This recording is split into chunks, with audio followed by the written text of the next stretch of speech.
Welcome to That Pedal Show VCQ. Dan here. Mick here, hello. We also have Brian here as well. He's going to join us in a bit. Hello, Brian. But yes, yeah, there we go. It's been a big week. It's been a big weekend. It has. Hello, everyone. Welcome to VCQ. I was going to check, obviously, as is my want. Indeed. Sorry. Oh, okay, all good. So, yeah. Thank you to everyone for joining us. Hope you're all amazing. It's been a massive weekend for us. So we launched, after a couple of years of hard yakka, we launched Redwing on Friday night, which was awesome. So yeah, thank you for everyone that jumped out and got one. And yeah, it's been amazing. This is the project that we've done in conjunction with the guys at Hamstead, who we've known and loved for years and years, and they're really great people. And yeah, this has been like a dream. Indeed. So what we're going to do in tonight's show is do the first half of it answering regular VCQ questions, and we'll do the second half, or however it breaks down, to talk specifically about Redwing, because there's been quite a few questions have come in, and I can already see that there are quite a few in the chat. Sorry about the handling noise. There's quite a few in the chat, so we'll get to that. Thanks for being here. Thank you, BV, for moderation. Yes. Thank you, BV. You lovely human. Who is on then? Andrew Jones is on. SWiz872 is on. Simon VRDJ. Hello, mate. Simon. Thomas Eichinger is on. BV, obviously, thank you, BV, for everything you do. Stephen Cattian is on. Michael Giliberto, nice to hear from you, buddy. Let's see, who else is in tonight? Plexico, Duncan, good to hear from you as always, buddy. Yep, Scott Gaylor, Zoot Laws, Brian Carpenter. High Watt Official is on. Ah! Good evening, gents. Oh, how are and you? Jen Tressers. Yes, nice. You're amazing. Oh, it's hot in here, man. Yeah, I like it. I like it. Struggling. I had the heater cranked in the other room. It was wonderful. Oh, I'm sweating. Hello, Sailor Joe. G'day, mate. Hello, Joe. It says, hey, guys, love the new pedal. Thank you, bud. Yeah, we're just so delighted with it. Marcus is on. Hello, Marcus. G'day, and maybe mate. Izzy is there too. Hello, folks. Nice to hear from you guys. Marcus Reeves, that is, sorry. Expecting everyone to know what we're talking about. Brian Taylor. Is that your dad? Hello, Dad. How are you? Awesome. Hope you're doing all right, Dad. 40 Watt Podcast, Nick Thornton, Danielle Williams, Bill Green. We are joined by lovely humans, as always. Yes. Okay. Wonderful. Let us stampede, then. To quote an old Monty Python gag. Do I need the coconuts? Is that a different stampede? It's a different gag. Okay. Start her off with a kiss, boy.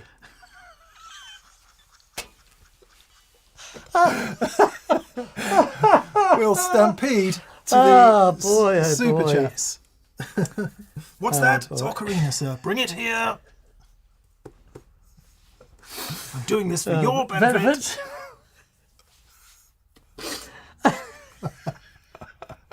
Oh boy, okay. Thomas Eichinger is first in this week. We'll zip through the super chai with all the thoroughness that you would expect from that pedal show. That's what we do. Hey Dan and Mick, says Thomas Eichinger. G'day, mate. I bought myself a Vox A15 and a deluxe reverb for Christmas. Yes, you did. I told my wife that it's totally your fault. I run it wet dry, of course, and man, what a sound. Yep. That's one of my favourite combinations. AC15 and either a Princeton or a deluxe. Just really works. He Yeah. says, take one from the chat if you can find one. Daniel? okay. One from the chat. Jeff Stars, not bad film, says, does anyone know if Dan still does Brazilian Jiu-Jitsu? Yes, I do, mate. It flew really badly in November and didn't train for most of November. But yes, Just seeing if I back in the folds, as it were. I'm getting up to my third stripe, my purple belt, and I reckon goal is brown belt by Christmas next year. So there we go. Nice. Yes. Stephen Cattian, no super chat from you, Stephen. Maybe we'll see it in a second, or it will appear elsewhere. Just check that BV is reminding me that we need to mention the EU and Northern Ireland TPS store issue. Yes, okay. Some new legislation has come into place from the European Union called GSPR. Yeah. GPSR. General Product Safety Requirements. Okay. Okay, good. It means, the short story is, it means we won't be shipping, we're going to turn the store off for the EU and Northern Ireland customers from midday GMT tomorrow, Tuesday the 10th, purely because there's some admin stuff that we need to take care of that we're not quite fully understanding just yet.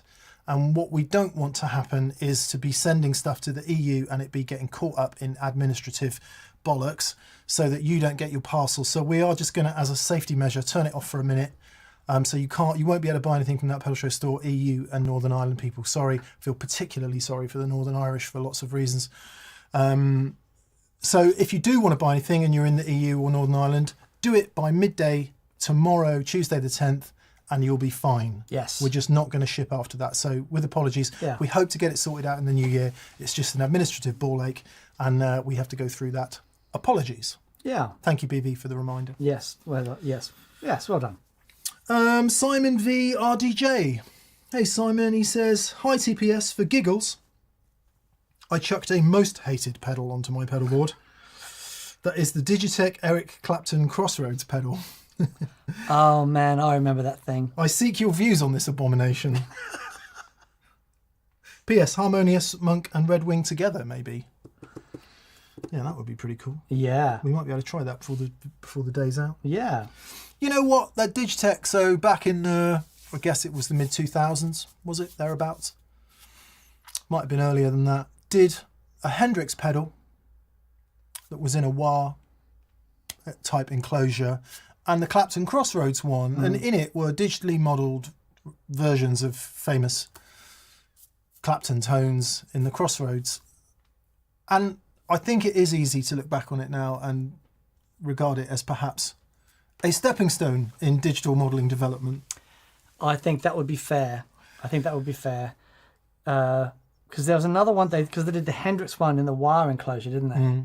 And yeah, they're all, I thought they were all hilarious and fun, but it was a long time ago before, not before it was taken seriously, but before it was a viable solution, shall we say. Yeah, it was glitchy and bitty, technical terms sounding. But I don't know, yeah, I mean, it's hard, isn't it? Of its time, maybe it was okay. Yeah, maybe. Maybe it was okay. Scott Gallus says the Hendrix one wasn't terrible. Okay, cool. Yeah. Good to know. There's a Brian... yes. The Brian May version from There Digitech. was. Yep. Brian... So, J.L. Kumo says, I want a Brian May version from Digitech. Nice. Yeah, great. Yes. Okay. Stephen Cattian's question is there, BV. Thank you for the reminder. So Stephen Cattian's super chat is, D&M, my supercharge was strange. I think he means super chat.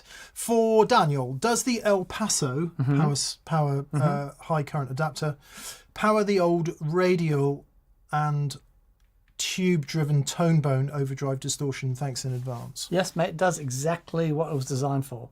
Is that what it was designed for? Oh, there you go. There you go. That was easy. There you go. I was expecting some long and difficult answer. No, because it was done back in the day when they had the 15 volt, 2.5 center positive. Because everyone loves that. Yeah. Yeah. And it was, but that's quite a popular pedal. The Tone Bone series of pedals are that really great sounding. And actually, I think it was from my memory, it was Martin Waugh who was playing with Mika at the time and doing a bunch of stuff, and he had one on his board, and it was the one thing with shotgun power. So we got at it and worked it out, and Bob's your bingo, Charlie your donkey. We all got it right. It all worked. I'm going to hazard a hypothesis Okay, hypothesize away. to say that if you put out a pedal that requires difficult current requirements, Yep. one way of ensuring that people don't muck it up is to make it really difficult and say only use the supplied adapter. And if you use anything else, it won't work. Yep. But yeah, it's definitely a way to do it. They're using high voltage on the preamp valves to get that sound, and yeah, it needed 15 volts, and it was clever way to do it. I mean, this cynical thing, I guess that was back in the day before we had 1,000 different options of power supplies with variable voltage and stuff. So I think you're right. Yeah, it wouldn't have worked on a non-isolated thing anyway. Yeah, I think you're right. Could be.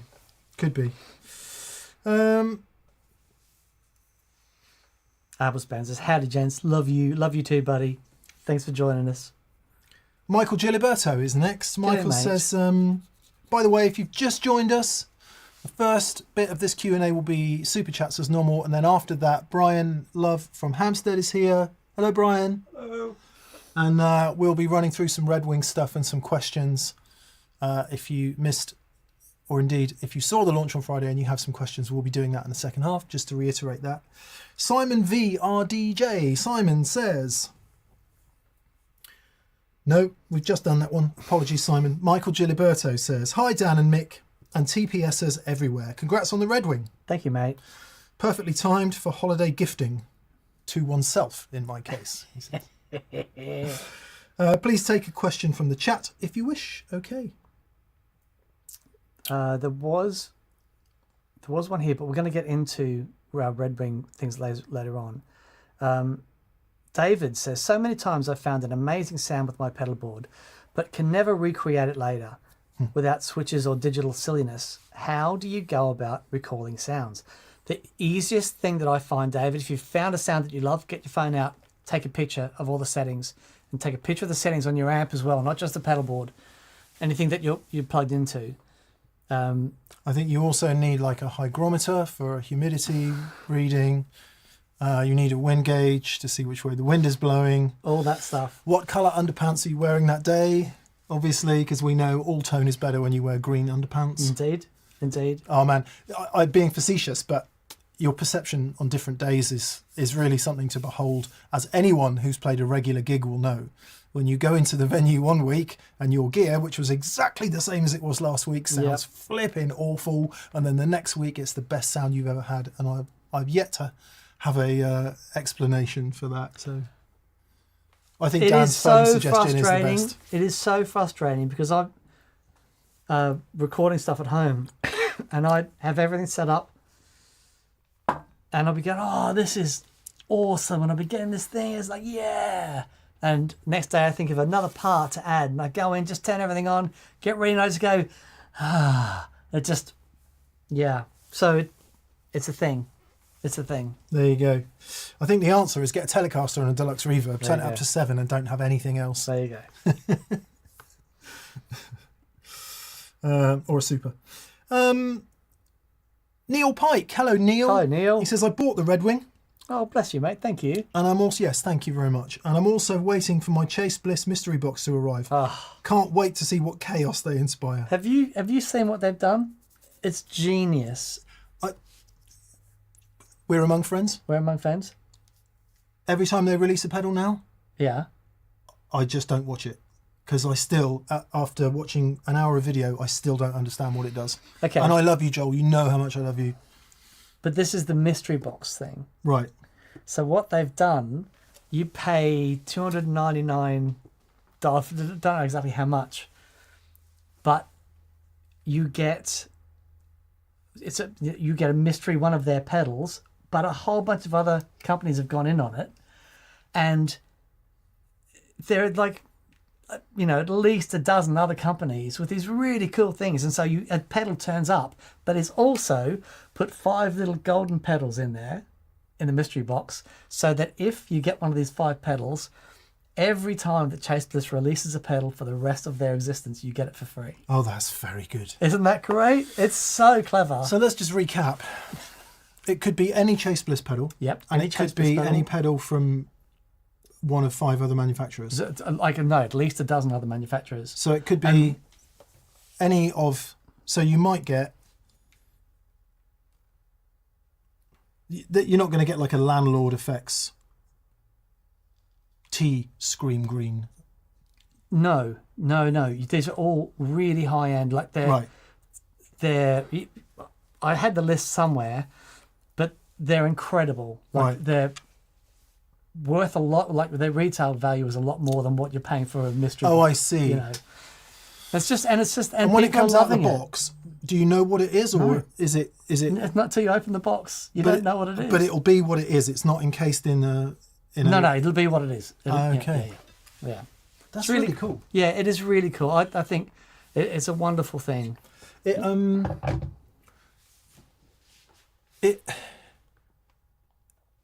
I think, I don't know, and forgive me because I'm obviously ignorant to what's going on. It feels like it harks back to that spirit of buying a pedal back in the day. Yeah. Before there were millions of gear demos and YouTube videos, and sort of thinking you knew what it was, but not really until you plugged it in, and then you found sounds, and then you were like, oh God, it does this. That's right. It feels like that. Yeah. Plus a bit of Willy Wonka action for marketing genius. It's really good. It's really good. Well done. We hope you end up with something completely mind-blowingly wardrobe, Neil. Yeah. Oh, Jeff McElwain is on. He says, thanks for having us on, gents. Yeah, yes, you're so welcome, man. It was so much fun. If you haven't watched the show with Jeff from Friday, Jeff McElwain, please do so. It might have got a little bit swamped in the Redwing launch. That was a little bit of bad timing, but please watch the video with Jeff. It was mostly educational, entertaining, and fun. Yeah, it's brilliant. It was really nice to hang out, actually, Jeff. Yeah, Thank you for making the trip here. Plexico, Duncan. He says, hi, D&M, happy holidays. Thank you, buddy. And Mick, thoughts on the rotary Redwing compared to the H&K Rotosphere? Thank you. Genuinely, I haven't A-B'd them. Yeah, we'll have to A-B them and get them set up. Yeah. I'm going to say that the HK has, and will always be the best analog rotary speaker simulator there is. Yeah, it's designed specifically to do that job. You can get, from the stuff we did in the demo and from what I've heard, you can get frighteningly close with that. Yeah.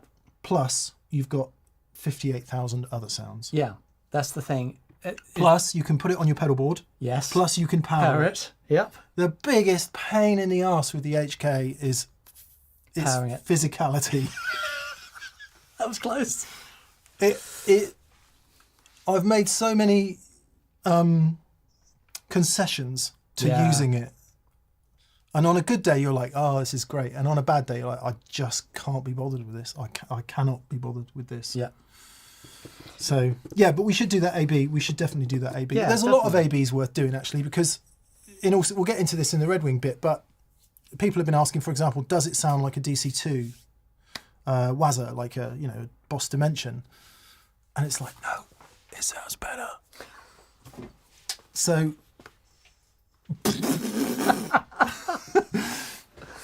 it sounds,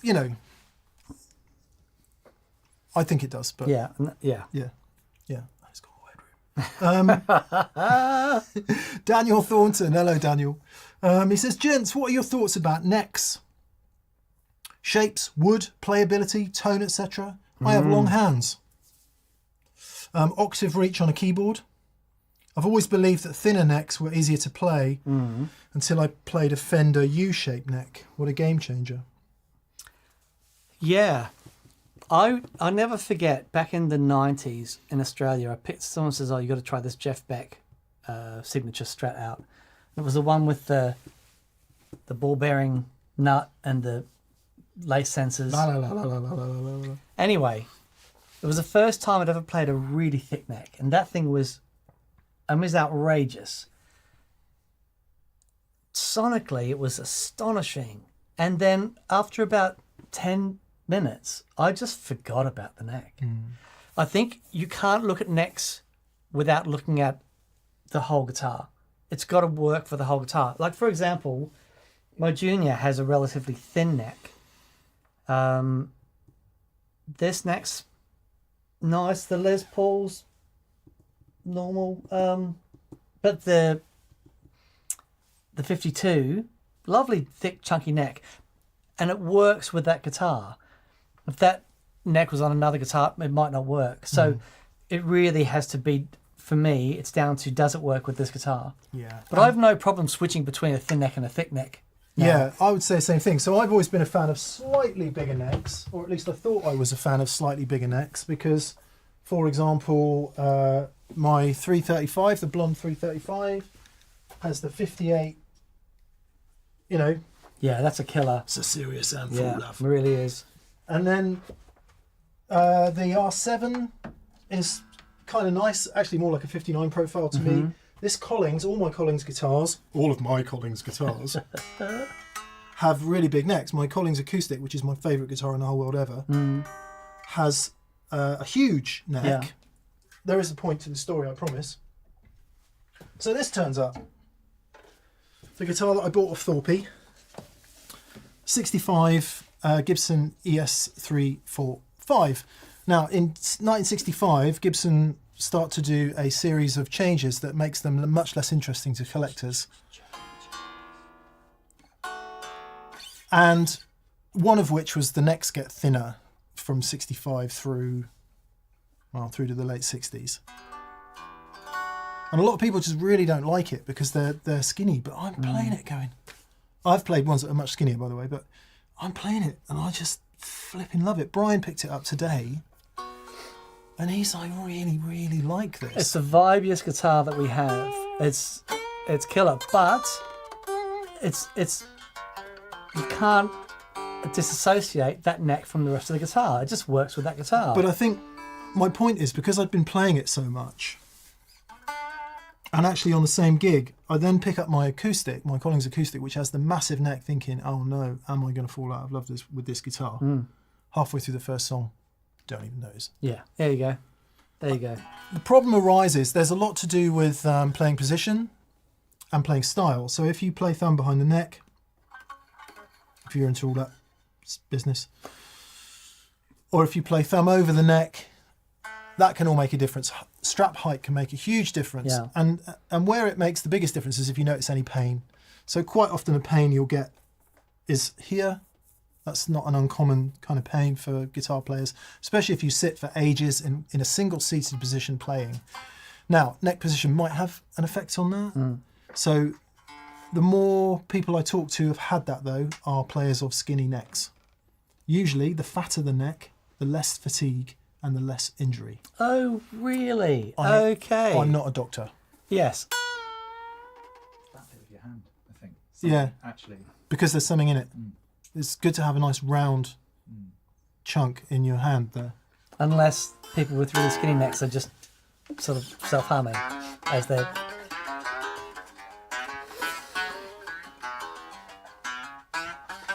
LST Gnome Electronics.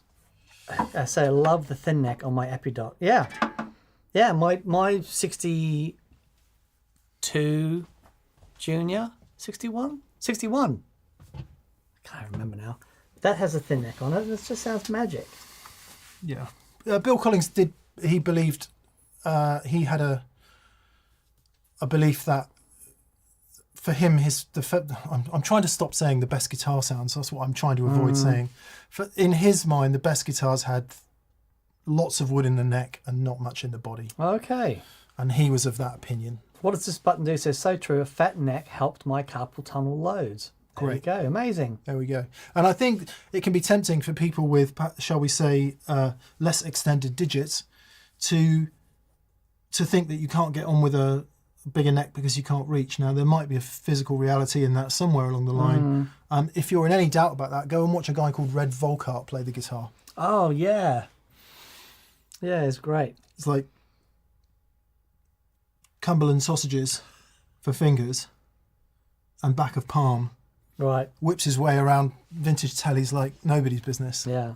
So Simon VRDJ says, softly on the EOB Strat and U-shape on my MIG Photo Flame Strat are the best I have. Yes, the EOB Strat has a massive neck and I love it. It's great. There you go. There you go. I am a fan of the Fender U's, as you say, though. The ones I like the best are when you look at the back of the neck, down the back of the headstock, there is no indentation. Right, just so all the way it goes through. neck, back of headstock. And nice. there's ever so often you'll see one that does that. Very Normally good. they sort of come out a bit, don't they, for the back of the headstock, but it's like straight down. Nice. Sergio Rodriguez. Hello, Sergio. Questions for Dan. Are the saddles in red Callahan vintage compensated? No, they're not. They are not tungsten. What are they? Titanium. Titanium. I don't know. They're titanium, and it's from a company that I found on the Telly forum. It's got to be TDP. European Turbo diesel people. That's the one. And it Dogs was and probably insects. 16 years ago.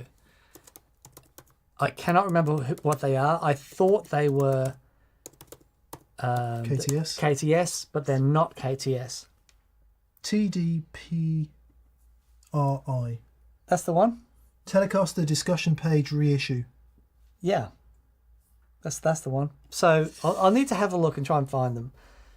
I did get a KTS set, and they sound great. But yeah. And second question from Sergio Rodriguez is your Big Trees amplifier capable of rich, beautiful cleans? And he says, and if they are, what are they similar to? Oh, okay. What is that amp? It's a little 1 watt loveliness from Audio Kitchen. Really great sort of preamp.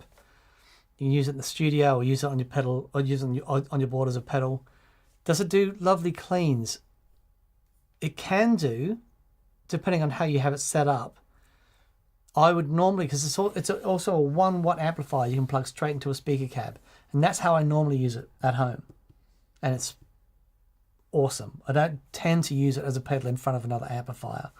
I use it as a little 1 watt plug in and have some fun. But yeah, I know that Biffy Clyro used one in his rig for his clean sound going into a power amp. Yeah. And it would sound amazing. So yeah, it absolutely can do it. It's a really, really glorious thing. Whether you're talking about 1 watt or 100 watts, the relationship between clean headroom and gain is the same. It just obviously happens at much lower volume in a 1 watt amp. So depends how loud you want to play. If you want to play at home very, very quietly, then you may well get clean sounds out of it. If you crank it, it will be overdriven. You Jimmy Cranky it. Yeah. Yeah. Yeah. Are you excited for Christmas yet? I feel like it's a barbed question, Dan. No, I'm just wondering. I never get excited for Christmas. Okay, there you go. Right. Yeah. No, would have been good. It would have done. That's fine. He asks me every year, and we have to have a philosophical discussion on psychological time. It's like being excited about things is psychological time, and I don't do it. Okay. I am, just so you know. I'm deep in my psychological time You love Christmas. of being excited for Christmas. The explanation of that is by wanting a moment in the future, you're discarding this moment now and you're denigrating it to something less valuable. So it's very dangerous to do for your mental health. Oh, okay. So I'm still excited for Christmas. I watched Elf last night and it was just awesome. anyway, for anyone that says, oh, what, am I not allowed to be excited for Christmas? Of course you are. You're allowed to do whatever you want.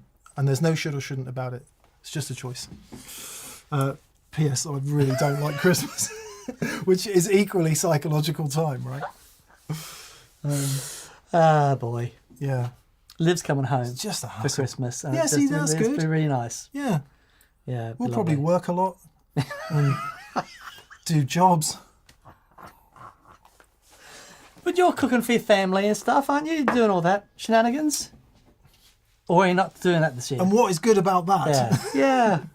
I do that every day. Okay, that's true. I sound like every housewife up and down the country. I get to do it on Christmas days. No, I don't. I promise you, I'm joking at this point. It's turned into a comedy sketch. Yeah, of course. That's a No, I am joking, of course. I am joking, of course. It's I do like that. I do. I love the freedom of Drinking all day. Drinking all day. To Number go one. anywhere. Not having to be anywhere. Yeah, that's great. And you can just because you can't be anywhere because everywhere's shut. Yeah, That's brilliant. I love that. And if you haven't got and your neighbour has slashed your tyres for parking in the wrong spot, that sort of stuff. Okay. If you're joining us now and this is called a tangent, but every now and then we'll disappear down tangent lane. Actually, I've got an idea I have to share for you for the holiday season. Yes. I was just looking at the schedule for videos upcoming for that pedal show and what we've got in the bag. I'm going to suggest we do a live show on Friday the 20th of December. Let's do it. How do you feel about that? Feel great about that. And it can be our live seasonal special. Can I dress with as Elf? special guests? Okay. Oh, yes. Yeah, and we'll do it like a TV show. It'll be midday, or maybe it'll be a bit later. But anyway, and it'll be like a normal TPS, but it'll be full of seasonal cheer and guests and fun. Oh, fantastic. Can I get a cab home? Yes. That would be great. Yeah. Because we could add alcohol. We could... God, it's So the please. season. It's the season. Dan has agreed. Please join us for the TPS seasonal special. It'll be like Elvis in the leather jumpsuit for the '74 comeback. Okay, sorry. I'm getting my elf. I'll get my elf suit. Because I feel warm. My tongue swells up. Nicholas Pryor says, I bet he'd be excited if he knew he had a custom shop Strat coming. Just got too many already. It's a joke. It's a joke. I wouldn't mind a 63 Firebird. Oh, that's a good shout. Because I know someone that's selling one. Yeah. Okay. I love red Volkart, says Ron Leslie. Right, we should hurry up. Yes.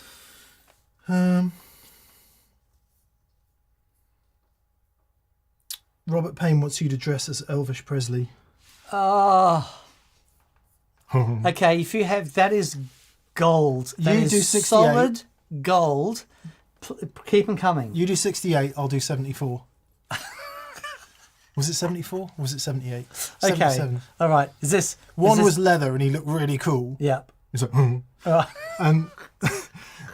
and one was jumpsuits in Vegas, which is a whole It's just different fried peanut butter banana sandwich on the toilet kind thing. Oh no, that was the end. That was the end. Yeah, Okay. actually, and that was 77, so it must have been 74. Yeah. Okay. Yeah, that was the end. John W777 says, instead of the horn, do a shot. Excellent. The name drop shot. Yeah. Brilliant. I love it. We'll totally do that. Do you remember Ask Elvis on Radio 2? No. On the Steve Wright show, may he rest in peace, they had a segment called Ask Elvis.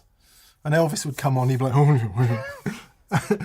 and someone would come on the phone going, oh, Elvis, I've got a washer going on my tap. I was wondering if you could help me change it. And we go, yeah, sure, sugar. What you got to do is get under your faucet with a wrench. Then you got to locate the leak.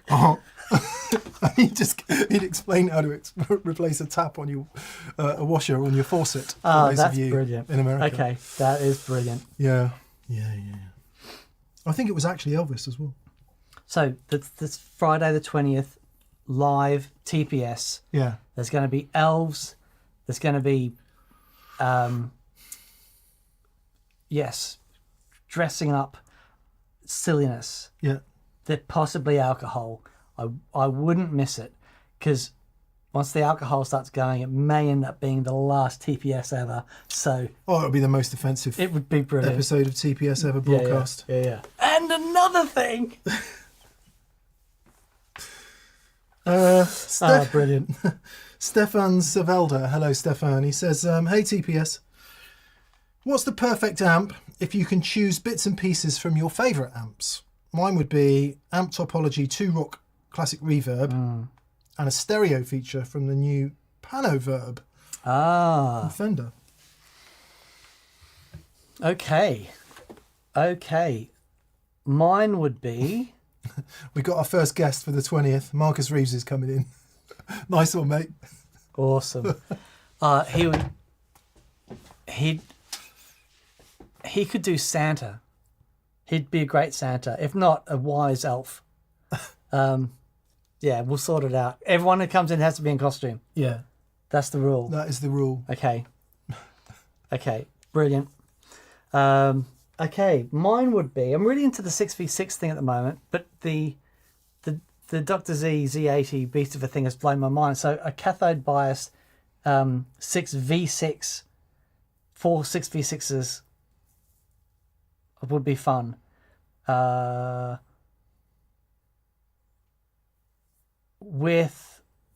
In a combo version with a Celestian Gold in there. Nice. 3 of those, please.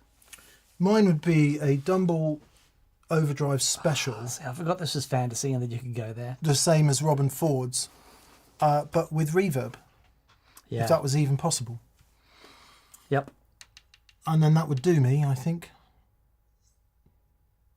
And I wonder if there's something interesting about putting reverb in that circuit that makes it less amazing. Yeah, I don't know, man. When we had there's reverb in the loop of the amp, it sounded... Yeah, but I mean Like a actually putting it miracle. in the amp as a spring Oh, reverb. okay. Yeah. Oh, well, yeah. Okay. Yeah. I mean, he did make, Mr. Dumble did make some amps with reverb in. Okay. Yeah, that would be mine, I think. Either that or a Gorilla 5 GX. Brilliant. Remember the Gorilla I amps? do. I remember going to see... Was it Gorilla? Gorilla. Yeah, Gorilla amps. I remember going to see John Farnham in Australia, and he walked out with that little Gorilla amp in front of 20,000 people. Was out, sticks it on the ground, and they start playing. You're the boys. It's a long way to the top if you want to rock and roll. It was great. It was really good. With Brett Garsett on the guitar. That guy is one of the best guitar players I've ever seen live. He was absolutely astonishing, and emailed him a few years ago. Such a lovely guy, and I keep in touch with what he does online. Far out, man. Brett Garsett in the 80s and 90s, and amazing. Nice. Sorry, there we go. Nice. Thank you for the question, Stefan. Sigurdsson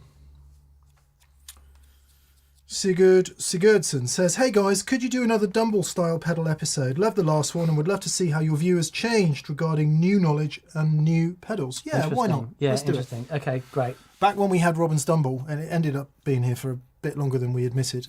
Honestly, I used to come in on some days and just take it out, plug it in and play it. It's like, oh my God. Which was a bit naughty to admit now, but that actually did happen. No, Robin was with wanted Robin's, us to do that. No, with Robin's blessing, of but course. maybe not quite so much publicly. Anyway, Dan and I got a bit, oh no, Dumble pedals. Oh no. Because we had Robin's Dumble here. Yeah. But now it's not here, I think we can safely revisit the Dumble pedals. And I suppose, oh God, I don't know if I should even say this. Should we include the UA thing? The digital modelling thing? TB discussed. Yeah, let's discuss it. Let's discuss it because it's impossible. It's impossible for us to do it. Yeah. Because if we say we don't like it, we're biased. If we say we like it, We're being paid. yeah, We must be being paid. it's a lose-lose. Yeah. But or we could just say we'll just have it play and see if we like it. It does sound pretty good. Yeah. It does. Back to that whole discussion of audible tone being your only guide. So if you're listening to some things back to back in headphones, all about the same volume, it can sound really great. Mm-hmm. The difference comes when you're feeling it in your chest, etc., etc., and that's the harder bit to do. The other thing is that looking at Dumble pedals that plug into an amplifier. Yeah, That is an all-in-one solution. we could wriggle out of it in that way. Yes, we could do. I Let's like do that. Yeah. Yeah. Can't. couple of people have some suggestions. Johnny T and Gordon Rankin say Dave Gregory for Christmas, please. That would be amazing. He could play Bob Cratchit, couldn't he? Oh, yes! Yeah. That would be great. They don't all have to be from the Judeo-Christian side of things, by the way. We could have an inclusive seasonal message and include some things that were never in the traditional seasonal message, like dinosaurs. What do you think? I like it. It's because the danger is, Personally- if we go too far down the Christmas thing, the Americans will just turn off. Some Americans. Oh, okay. Yeah, you got to say holiday in America. I don't think you do. You do. I'm not gonna. Yeah. That's. Well, you can say whatever you like. I would See- say I'm excited for Christmas. But I think Christmas. I think that in shows the the thin morning. ice that we're skating on here, Dan. Okay. That's why I'm just saying I think we should be inclusive. Okay. I can say Christmas and other things. All other holidays are involved. I guess it started off saying is you don't have to come dressed as a wise man. Oh, I can come dressed as an idiot. I do that every day.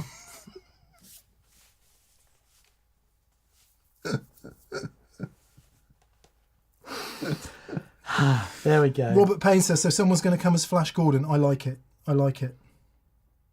I like it. Flash Gordon for Christmas. Yeah. Brilliant. Okay. Festivus. Festivus for the rest of us. Feats of strength. The airing of grievances. Yeah, loads of Americans applied and say, we love Christmas. Good. Yeah. We've said Christmas in a couple of Instagram posts and we get shut down for it. So Really? that's all I'm saying. Okay. All right. Fair enough. Okay. When I crank my Vox to 11, 11. says Dugan nicht. The sound in the room is glorious. It's rock heaven. It's like the definition of rock tone. Yep. When I listen back to the recordings, it's so much cleaner than I perceived in the room. Do you have any thoughts?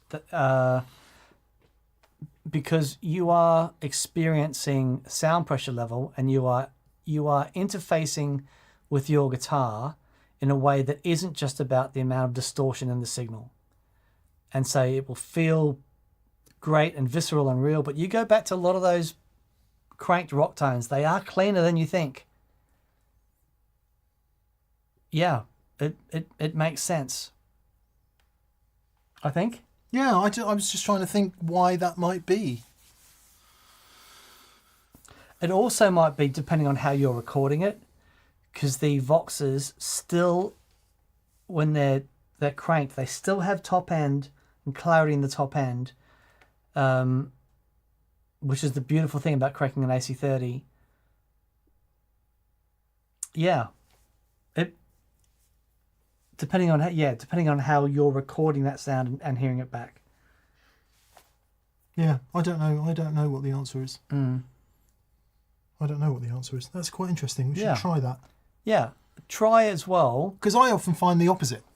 That it's more distorted than you think. Okay. Especially in this room. Right. Like we get a Interesting. sound that's great and then you record it and it's like, too much gain. Yeah, right. Okay. Which could be mic pre's distorting, could be mic's overdriving, but the other way around is kind of unusual. But it's funny, I'm listening to a lot of players at the moment. I'm listening to some Steve Lukather. And there's a thing that he recorded recently, and he sounds so good, but has a lot more gain in his tone than I remember. But actually, when you hear it in the mix, it's like, okay, that makes perfect sense for how he plays. Yeah. Gain is an interesting thing, and how much actual distortion, how much clipping of the circuit, how much pushing those circuits into limiting. It's, and all the myriad of different ways to do that is very interesting. Some people saying in the chat that it might be something to do with compression. Yeah, I don't know. I'm tweaked by that question. Peter Nash Music. Hello, Peter. Hello, Peter. He says, when writing music, I always struggle with who I should think of first. The audience, or me, You. and the art that You. speaks to me. Mostly I choose the audience and never felt quite happy If we don't trust in our music, it will never speak to anyone. One big lesson to learn. We've talked about this in the past, haven't we? Yeah. And I guess it's a really central discussion to all art forms, particularly music. We're going to do a live version of Christmas Carol for the 20th. Nice. Just, we worked it out. We're going to do a TPS Christmas Carol. I wonder who could be Scrooge. Okay, sorry, I've just had that thought. Anyway, back to answer your question. Unless you are employed in a commercial capacity where you are writing jingles and commercial music, which is brilliant. If you're writing music for anyone else but yourself, it always ends in disappointment. It always ends in compromise. There is no...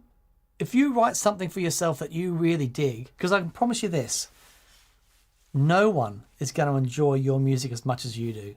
No one. They just won't. They just don't. And you know, it's great to have people that like your music, but if you write something that you enjoy, that's everything. I mean, you know, it's taken me however many years to do this flipping EP, and I've got probably the ideas for 50 other tunes that I've got on my phone, but the one thing that astonishes me that so many people do it, actually get to creating these tunes and get them out there in the world. But what makes it worthwhile is I've had so much fun doing it. Now, if I was doing this music and I didn't like it, it would just be hellish. Yeah, why would you do that? Yeah. Why would you do that? Yeah, I wonder if you could recenter the question a little bit, and instead of being concerned about whether you're thinking about the audience or you, think about nothing at all, and just the goal here is a state of flow, which involves no thinking, and it sounds kind of, you know, a bit hippie-ish or whatever to suggest it, but all great art is created in a situation of flow. It's not created by thinking. Thinking only hampers anything creative at all. So if you find yourself thinking about yourself or the audience, find a strategy to stop doing that and to just play and sing and make that what your consciousness is full of. A bit heady, but I think that's your answer. Yeah. Yeah. You don't want to be thinking. You don't. Thinking leads to all trouble. You don't. Just have some fun with it. Yeah. Look.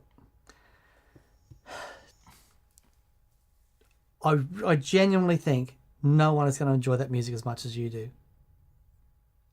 So enjoy it. That's why we do it, because we love it. Don't compromise and think that... Yeah, anyway, that's that answer. Repeating myself now.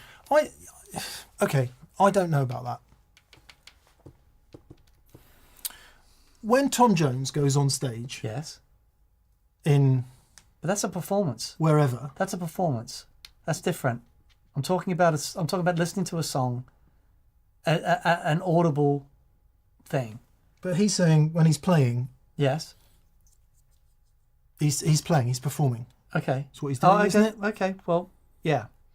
I actually think in some cases your music means more to the audience than it means to you, because it means something unique and different to them. Yes, and they have their own relationship with those songs. Yeah, but the only way that's ever going to come across is if it's come from you from a place of authenticity and true meaning. Yeah. Okay, maybe I should clarify. I don't think anyone's ever going to enjoy my music as much as I do. It's perfect. There we Perfect. I think Eric Rudd has our answer to the Vox sounding cleaner in the recording. Okay. And Eric, I think you're a genius, and I think you've hit it on the head. He says your perception of distortion will be affected by what you're hearing with the guitar. So you're stood on stage with a loud mix, the guitar's going, the snare's going, the ride cymbals going, your ears are going. Yeah. When you hear it back, it's separated. So I think, Eric, I am 100% in agreement. What do we think? Yeah, nailed it. Nailed it. Very good. Yeah, so it's not just the guitar that's distorting, it's the whole band and the whole extra resonance and noise of the place. Yeah, well done, Eric. Awesome. Thank you, mate. How are we doing with Super Chai? Um, Couple more to go? yeah, maybe. Okay. Let's have a look. Zuta Lewis says, we wish you a tangent for Christmas. Thank you, mate. Ian Cunningham. Hello, Ian. Thank you. Thank you. It was a Happy Days reference for those who didn't get it. Do you remember the Fonzie? You kidding? Do you remember? Hey. Do you remember even know what that is? Do you remember the Weezer film clip to Buddy Holly done on the Happy Days set? Yeah. Ah, solid gold. Mary Tyler Moore. I don't care what they say about us anyway. I don't care about that. So good. So good. Ian Cunningham, I splurged on a tweed Princeton with a Celestion G1265. Yes, you did. Come on. I can finally hear why I spent so much on my pedals. There you Love go. it. So important. So important. Every amplification experience will give you a different relationship with your what's coming out of your pedal board. Definitely. Congratulations, Ian. Yes, mate. Chris Gibbs. Chris, good to hear from Hi, you, Chris. buddy. He says, no question, paying forward good karma. I've had an awful year personally with immediate family suffering cancer and brain injury, but I'm looking ahead.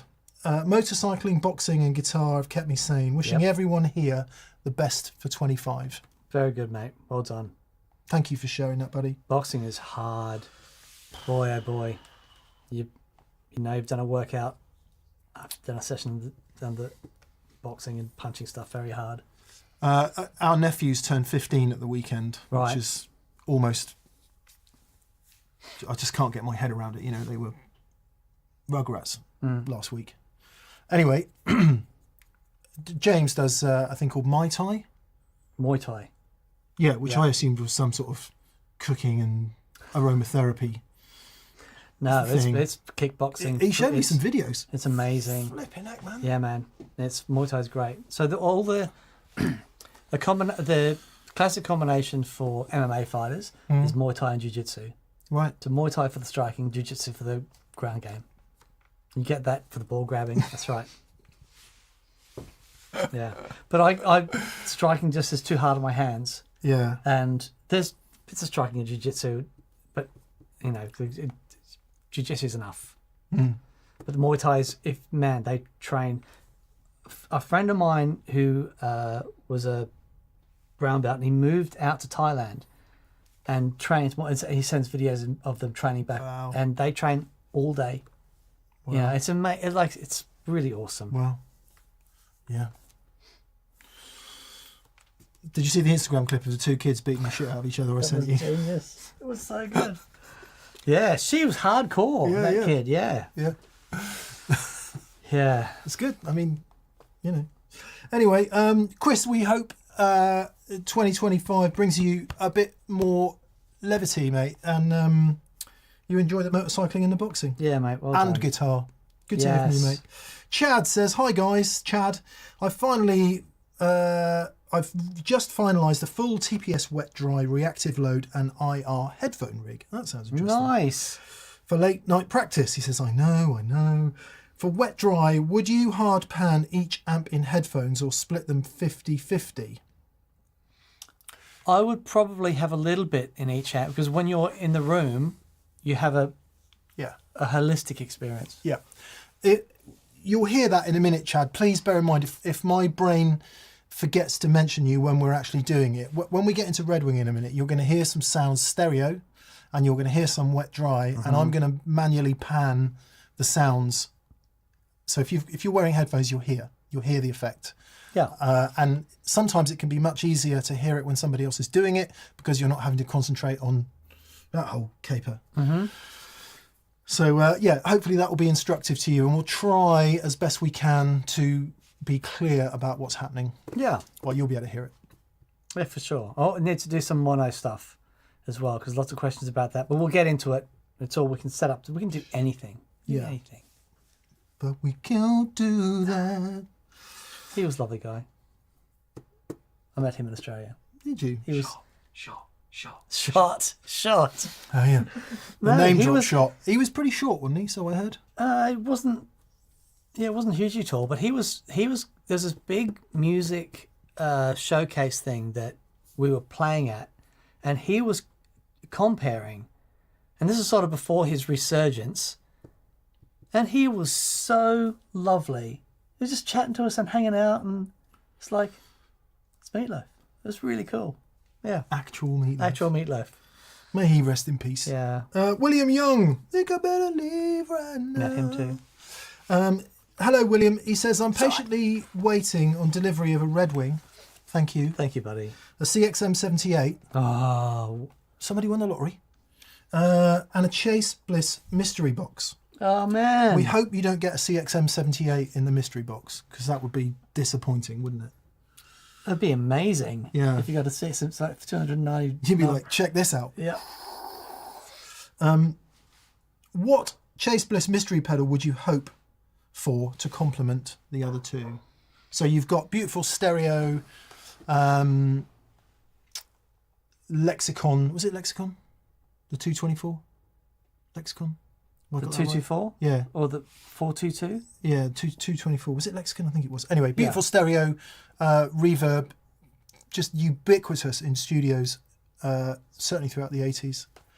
And you've got the beautiful analog stereo modulator in the Hamstead Redwing. What would you have? What would your Chase Bliss mystery pedal be? I would want, so the Dirty Bird, is that what it's called? There's the clean and there's the new Dirty Bird or something like that. Who's released that? Probably not called the Dirty Bird. I probably got that completely gonna wrong. But it's the.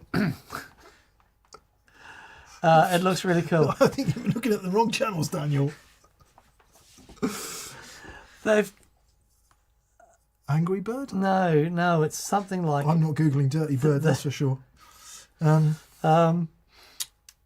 I would like, I think probably a mood. I know Okay. that might sound weird coming from me, but Dirt Bird. It is a Dirt Bird. It's the Condor and the Dirt Bird. So the Dirt Bird is basically in some of the Condors there was this. They had a noise issue, and Joe just went, well, let's make the noise issue a whole lot worse and turn it into an overdrive pedal. there you go. That's amazing. So the Condor is a programmable EQ, That's right. not very, very not cool. a compressor, or No, is it compressor? It's a Yeah. it's a parametric EQ, and yeah, it's very groovy. But also the Brothers Overdrive is a wonderful overdrive. Does parallel, get some really magic sounds out of it. And there's also the old the red knob delay pedal is a magic sounding thing. Yeah, the it's analog incredible. delay. Yep, that's but on I don't my know if board. they're, because they stopped making most of these things, so whether they're going to include them or not, I don't know. I think they're still okay. Tonal recall. Yeah, tonal recall. Tonal recall. So it's the Dirt Bird. I was close. There you go. And close for me is really good. We hope you enjoy it, William. I want my $2. Says beginner here. Okay. With all the options out there, what would you suggest as a home setup? Oh, we're going to do a show on this because. For example, Okay. is it a tube amp like a Blues Junior, or what about a Boss Katana or some sort of amp pedal or software on my Mac? Yeah, I mean, this is an interesting question, isn't it? Because when Dan and I started playing the guitar, all there was like cars with stone wheels, and you had to pedal along Yep. underneath. Wilma. Yeah. All that stuff. And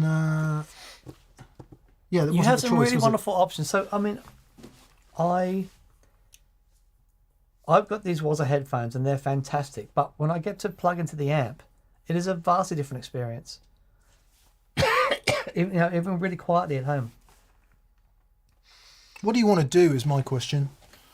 If you want to play at home and have some fun and play the guitar a little bit and enjoy it, software on your Mac. The problem with software on your computer, the problem with software on your computer is latency.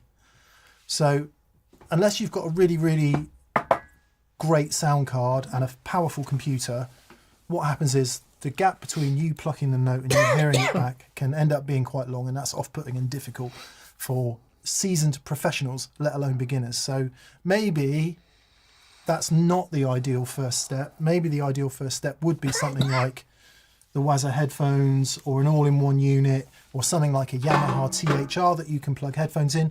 I would suggest getting something you can plug headphones into, because then you don't have to upset everyone around you, and it's quite a lovely experience to have the headphones nice and loud, and you can be enveloped in that world instead of having to be so quiet you're worried about annoying everyone else in the house. So the modern bunch of digital practice amplifiers, be they from Yamaha, Line 6, Fender do them. I mean, pretty much all the brands do them. There's another brand that I'm trying to just think of, the Spark thing. Who's that by? Oh yeah. Positive Grid. So there's lots of things out there like that if you want to have fun. If you want to play in a band, and this isn't age dependent, but I'm going to say if you're young and you want to play in a band, get an amplifier and start playing it. Yeah. And never look back, because you will be the different one. You'll be the one who turns up and sounds great. Yeah. Argue below. Yeah. I was watching a video today of a couple of very well-known guitar players, and one was guesting. He comes out, and one guitar player sounded really great, and the other guitar player, if it was just a three-piece and he was doing his thing, it would have been fine. But actually hearing that guitar next to someone that had really good tone, I was like, ooh, that's interesting. Sometimes we don't have that direct A-B comparison. It's like, it's fine. But actually, when you get into the band, you start doing the real things, especially if you have other instruments that you need to be aware of and sensitive to, some tone matters. Yeah. But if you are a beginner and you don't have that aspiration so much, or at least you don't have it right now, a fully featured digital thing that you can plug headphones into and wail away, I think, is your best option, because it's also nice and small. You can stick it on a desktop. Yeah, for sure. With a possible caveat about option paralysis. Yeah. You can lose a lot of time going, is this best? Is that best? Yeah. Is that best? Is that best? Find the sound you like. Get to the point where you can stick your fingers in the right place. Happy days. Yeah. And I don't mean to be facetious about that, because it is all about that at the end of the day. It's about putting playing the right notes in time is the most important thing. And if you can have fun doing that in your ears with a bit of delay and reverb, happy days. Magic. Tom Killory. Two more and then we can get into Redwing. Tom says, what's your opinion on unpotted pickups?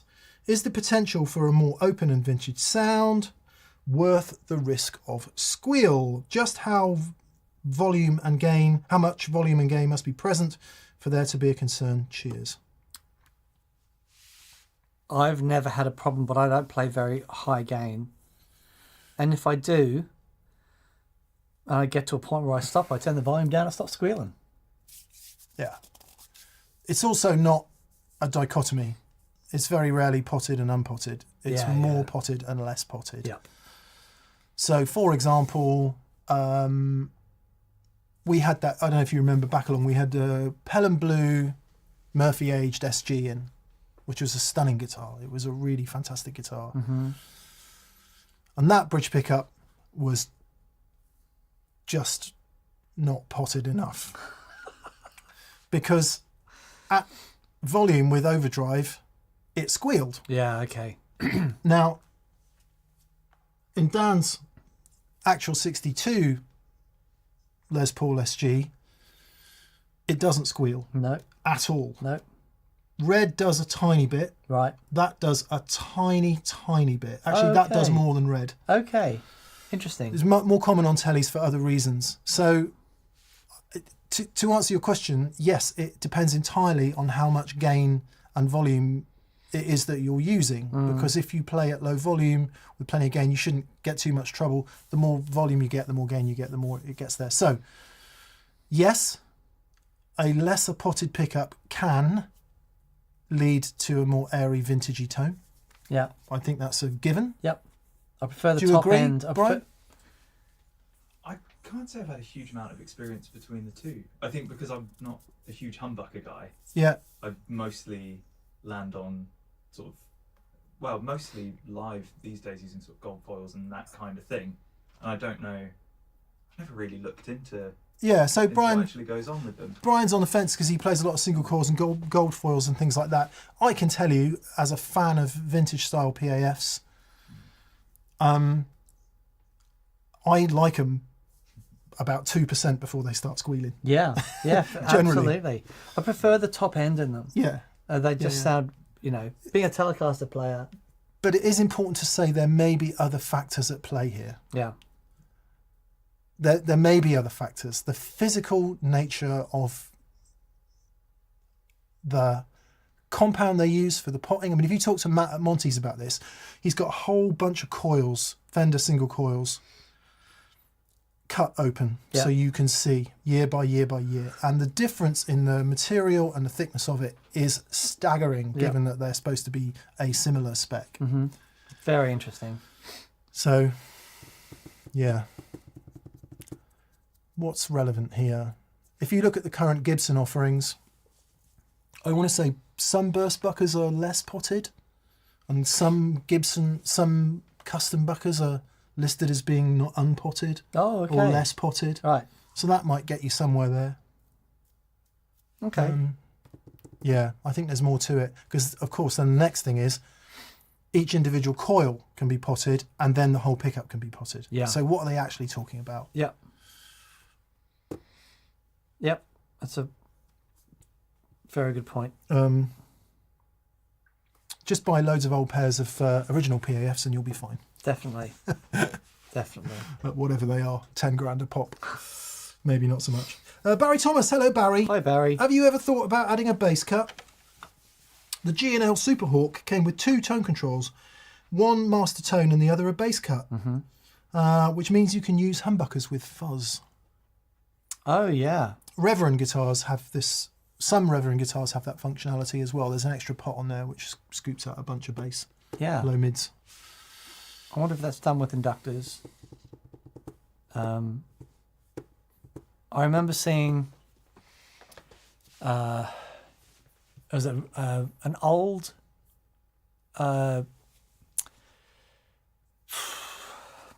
Beatles guitars, what are they called? Rickenbacker. An old Rickenbacker.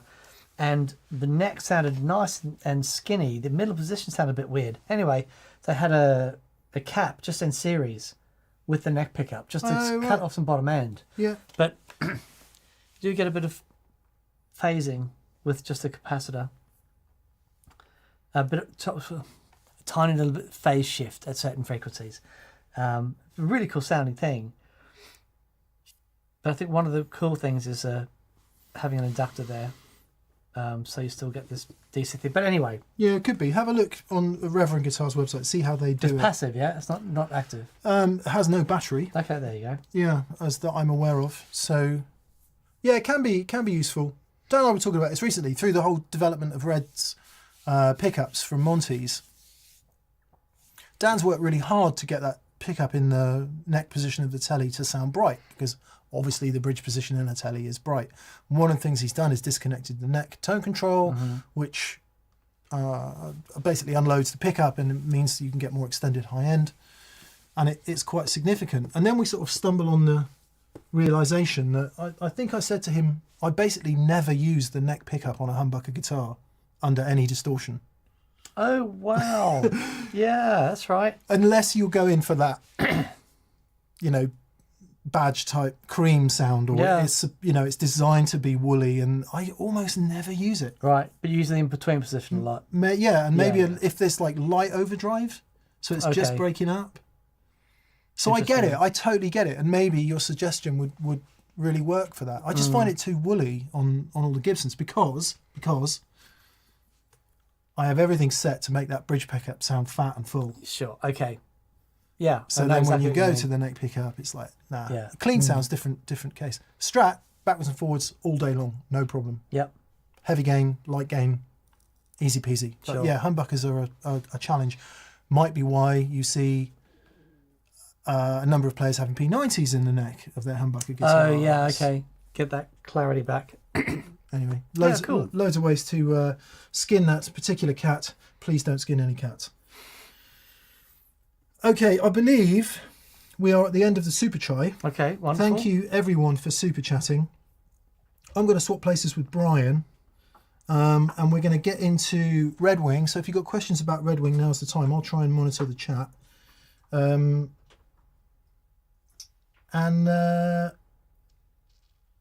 Simon VRDJ says, I've got a pedal for that woolly badge type sound, Mick. It's the Digitech Eric Clapton Crossroads. Well played, sir. That's well excellent, played. Simon. Okay, so before we swap over guitar tone process, name one guitar and amp you each let go in your past that you wish you could get back. My amp that I let go of would be my Marshall JMP50, last of the non-master volume Marshalls. Astonishing amplifier. Sold it for £300 because I don't know why. And a guitar. I had an Orville by Gibson. Oh yeah, Junior. Who is your very best friend? You are. I'm gonna help you mend your broken heart. This is someone called Orville. Okay, I hope, yeah. I'm good, because if it wasn't someone by Orville, that would have been really strange. But no, that was fine. He was a green puppet duck. He was very famous on British television. Oh, okay. Yeah. Okay. The puppet operator was called Keith something. Puppet operator. Anyway, and your Orville by Orville. Gibson. It was a really cheap guitar, yeah. and I sold it. And I had then I got my Junior, and it's, Junior's the most amazing guitar, but that Orville had something else in it. It was cheap, a couple of £100, and it had a vibe. It was a TV yellow double cutaway, that sort of thing. Nice. Yeah, it was really, really great. Mine would be my Mesa Mark III hardwood and wicker combo, which was my main amp when I was 16 to about 19. And I sold it. I kind of know where it is now. In fact, I think it's with the guy from the prog band who I always forget the name of. Who maybe have connections with Stephen Wilson, supported Stephen Wilson. Oh man, you know them. I can't remember what they're called. You know what they're called. And I think it's with him, Bruce Sword. Right. Oh God. British prog bands. Here's something I don't Google very often.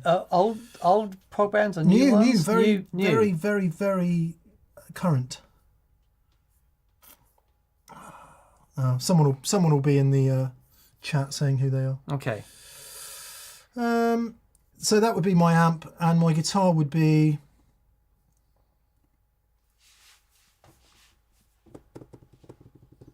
either I had a custom made G&L ASAC Classic with G and B bender.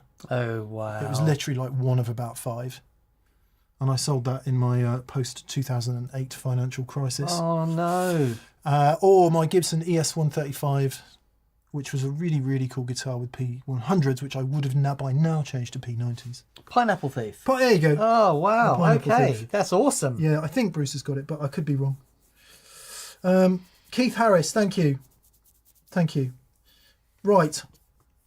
I'm going to swap over with Brian. Let's get into Redwing. I'll help you field the questions. I think as we do the changeover, what would be most appropriate would be to listen to some nice noisy noises, wouldn't it? Let's do that. Orville, who is your very best friend? You are. I'm gonna help you mend your broken heart. Turn amps on. Yeah. If you could turn them on, please, Brian. Oh yes.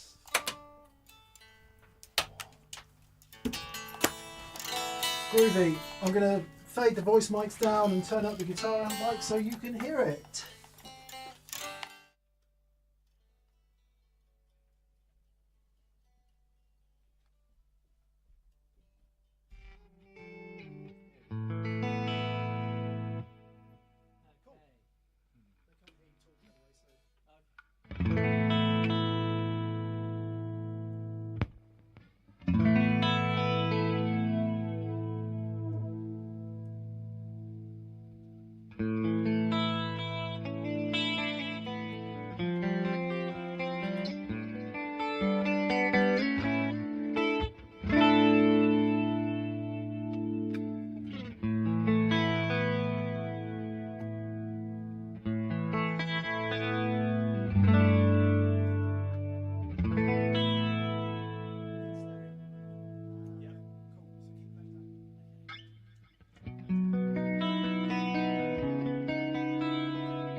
Sorry, man, I'm getting carried away. It's so much fun. So, went through a little bit of stereo, a little bit of wet dry. Mm-hmm. Back to stereo. Yeah. Could you just ask the people if they could discern that stereo into... Yes, could we hear that? Could we hear the stuff happening? I believe so. So Mark Guitar says, panning for gold, what a noise. Yeah. Eagle Ray Rob, is Redwing being run mono in and stereo out? So currently it is run mono in, stereo out, but we can run stereo in, stereo out. There's using a TRS. Oh, sorry. Sorry. Using a TRS cable plug. There's a little switch on the inside that we simply put to stereo in, and then we have full stereo-ness. You can even run stereo in, mono out. If you go wet dry, it sums both lines to the left. Magic. There we go. Can you World's your explain lobster. to the people, in fact I'm going to explain to the people. Yes. You will be able to discern some hum, some quite distinct hum that sounds like it's coming from really humming amps. It is coming from the amps, but the fact is these mics are gained up about 50 dB. They've got a ton of compression and other crap on them that's making the hum sound 10 times worse than it is. When you hear the amps on them by themselves, these mics are down, those ones are up. So sorry. Oh, okay. Yeah. Sorry no for worries. the boring. You can just hear that hum really loud. Yeah. So yes, everyone can hear it clear as day. So let's. What are some of the questions that we need to answer, Mick? Well, let's talk about mono and stereo then, because from the video on Friday, as usual, a lot of this stuff is explained in the video, but maybe it takes a minute to get there, and not everyone has the time to sit there watching the whole video. Sure. I think a lot of the stereo people have gone, oh my God, it's only mono input. Yeah. And a lot of mono people have gone, I don't need stereo. Okay. So can we, Brian, you've already addressed the stereo, but Yep. let's start there. It does have true stereo inputs. Yeah, so the input is just one socket, but it's a TRS socket, and then you've got an internal switch that just flips that between being either mono, so just tip, or stereo, so you've got tip and ring. Yep. So if you're running a stereo pedal before that, you want to use dual TS to TRS. Okay. To sort of summarise the two, unless you've got a pedal with a stereo TRS output for some bizarre reason. Okay. But yeah, that's the input. And then the output, you've got, of course, a left and right stereo. The wet-dry switch also kind of dictates how it works in mono. So if you're going mono, you want to use the left output. And then from there, if you've got it in stereo, you're just getting one Bucket Brigade line down the left side. If you put it in wet dry, both your left and right delay lines are getting summed to the left side, and then it's dry out the right. So if you're using it in mono, the sort of functionality there is that you've still got access to both delay lines and all the offset stuff. It's just all coming down one line. Yeah. Should we just put it in mono for a minute and have a listen? Because one of the really common questions was, is it worth it in mono? It's like, oh yeah, it really is. Oh, yeah. So, which is the dry amp? The deluxe is the dry, right? Okay, so let's turn the deluxe off for a second. Okay, let's make sure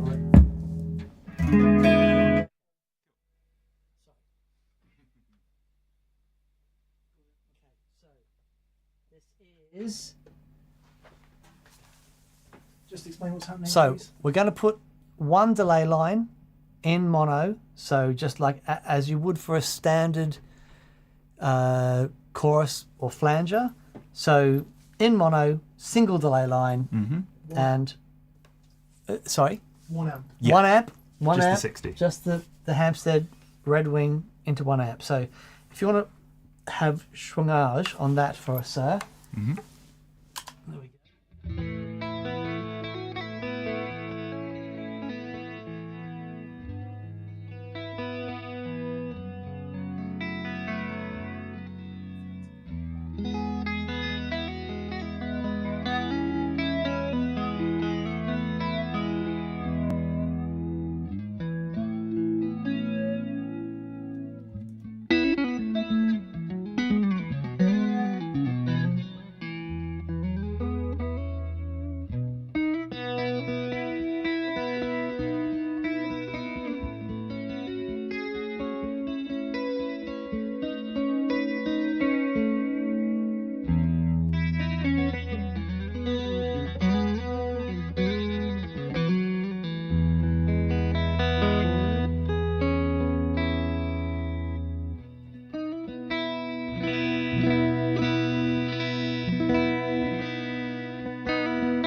So what we did there, I was going between some flanger sounds with the manual down low, some really classic tight flanger sounds, and then by turning the delay time up, we go flanger through to chorus sounds. So as what's really interesting about this, as we increase the delay time, what happens is we go from this lovely comb filtering thing happening with the flanger, and we get those metallic things, and when we turn the regeneration up and we get that really amazing flanger thing, when we turn the manual control up, we get less of that comb filtering, and actually what we can do then, because we have the gain control, we get less cancellation, so we can actually adjust the volume because we have less of that dropout. Totally. And then I turn the blend control from 100% wet into 100% dry, so we can hear just the pure modulation. And then as the blend control comes in, and the modulation in that sense by itself might have sounded kind of out there, but when you hear a CE1 right, completely wet, it's like, oh, that sounds really weird. Yeah, it's nuts. But when you hear it blended, it becomes remarkable. And as we blended the dry signal back in, it's remarkable. So that was 1 amp. that was 1 amp, One delay line. one delay line. Yep. Now we're going to mix the 2 delay lines into the 1 amplifier. So this is mono. This is Yep. mono. 1 amp. Right. Now what's going to happen is I'm going to turn the second delay line on. I'm going to start to move the offset of the second delay line around. So if you imagine you've got your 2 delay lines and they're both doing this, right? As I move the offset control, one's going to be behind or in front of it. Then I will flick a switch, and the switch then turns the second delay line out of phase with the first delay line. And we're not talking about in phase of the audio. We're talking about the actual Out phase. wave form. So, right. Okay, so we're going to start where we left off. Cool. And then we're going to switch on the second delay line, all right? I'll let you know when that's happening.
So that was just mono.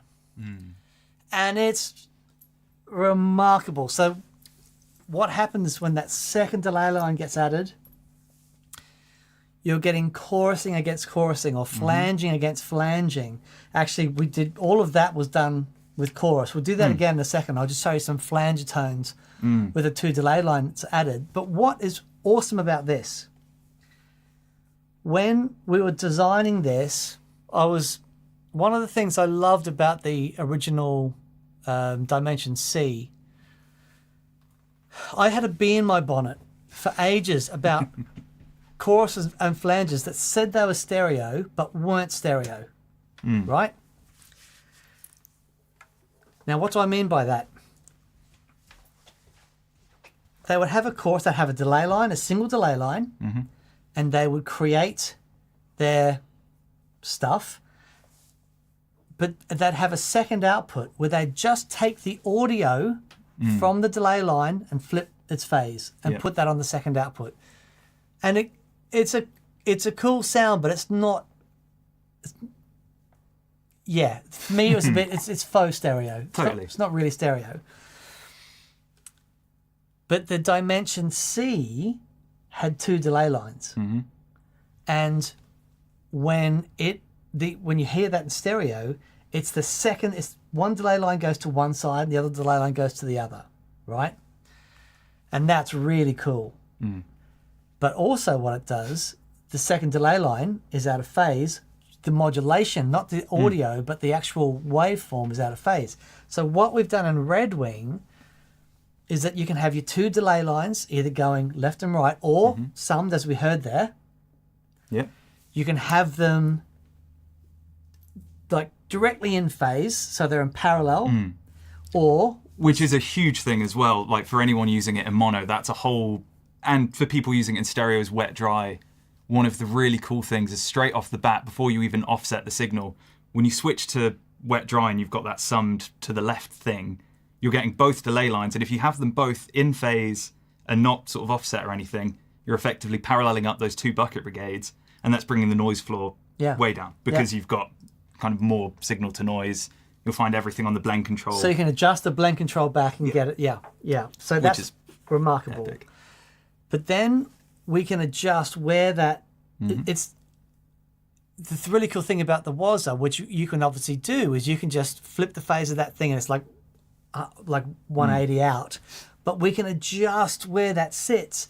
And that's also the key to the rotary sounds, because if you think whether you've got those, the spinning speaker and how that reacts, that Doppler effect with the other, you've got the two speakers spinning together, well, you can change, and that's what this offset control is. So you can change the relationship between those two delay lines, whether the second delay line is before or after. Yeah. It's... And to be clear, what that offset's adjusting is a second manual time, basically. So you've got one LFO driving everything, and then you're kind of splitting it after that. And I mean, it's a huge part of the construction of the pedal. It's literally, from that point onwards, all the circuitry's doubled. Yes. So most of the pots in it are dual gang. Dual gang so pots. You've got one pot that's controlling two separate things, and it's nuts. It is two incredible, the highest quality modulation circuits you could have in one pedal. Yeah. And there's no shortcuts to that. No You just shortcuts. have to... Everything is doubled up. Everything is completely separate. It's just awesome. Some of my favourite days was going up to Hamstead in the early days, like, when we started 2 years ago. Yeah. We got the first, the breadboard up, and Peter going, we've been having a play, and we think we've got some stuff. And I've got some old video of that, which we'll put together some video of the testing, what that we're doing. And I just remember going out to the car park, trying to be cool, and saying, I'm just going to give Mick a call, and giving Mick a call, freaking out, going, it's the best thing I've ever heard. So those delay lines really are the key to going from, so you're playing in mono, right? Incredible, just single delay line, a really lovely classic chorus, classic flanger tones, but adding that second one in and manipulating it. And then that second delay line not only interacts with the first delay line, but interacts with the original signal. Totally. And it's just wonderful. Okay, so that answers the mono question. For all of those of you who are confused about the mono operation, Backer wants to know, what does cabling look like in a wet dry rig? Pardon me, I need to visualise this. It sounds awesome. Okay. All we've done here, I've got the Redwing going the two outputs into the input of the Future Factory, and basically the two outputs of the Future Factory going directly to the two amplifiers. So let me clarify that. The Future Factory is a stereo delay, has stereo inputs. When I want the Redwing in true stereo with the delay lines going left and right, I simply turn on stereo. The two outputs of the Redwing go into the two inputs of the delay, goes left, right, delays on it, magic. But when we turn the switch from stereo to wet dry, we are getting a direct signal from the input of Redwing onto the dry output, right, the B output, and then that goes into the delay.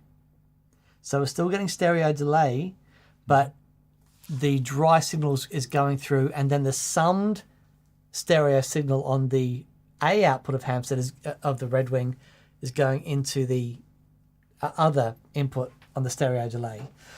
So now, normally, I'm just going to clarify that. Okay. In stereo, you've got modulation and delay separately, stereo on both sides, right? Yes. Left and right. That's right. When it's set wet dry, Yep. you will have stereo delay, Yep. but only Redwing in one side. That's right. That's perfect. Now, the reason why this is so beautiful is normally I'd have to put a humdinger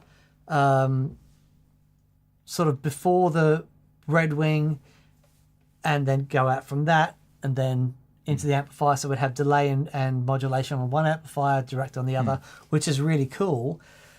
But using Redwing like this with a stereo effect after it, it means that I still get a stereo delay with my Yeah. dry sound, but only modulation on one side. For sure. And then with just the switch going and just being able to switch between them, Yeah. magic. Okay. Lots of people saying they're completely confused, but there's nothing new there. Okay, so what? I worked on guitar magazines for years. I know you've got to tell them again, tell them again, tell them again, tell them again, and they Okay. still don't understand. Which is all good because we do get that it can be confusing. What we're going to do is hear some wet, dry, and stereo sounds. Yep. Then we're going to move on to a Headroom discussion. Paulie's Guitars and Gear has asked about Headroom. So let's just hear some of that wet, dry, and stereo. Okay. And we'll flick between, Cool. and you'll get a sonic representation of what they were just talking about. Okay. So we'll start off in stereo. Should we start off in wet dry as we Okay. were just on the left? Okay, start off in wet dry. Wet dry. So what? Just to explain this, what you're going there is an additional complication here, with apologies. If you've got your amps and you run wet dry, and we get asked this all the time in VCQ, what does front of house do? Does front of house pan them straight down the middle, or does it pan them left right? Dan and I always say with wet dry, please pan them straight down the middle. Yep. So in this first example, what you're going to hear is wet dry.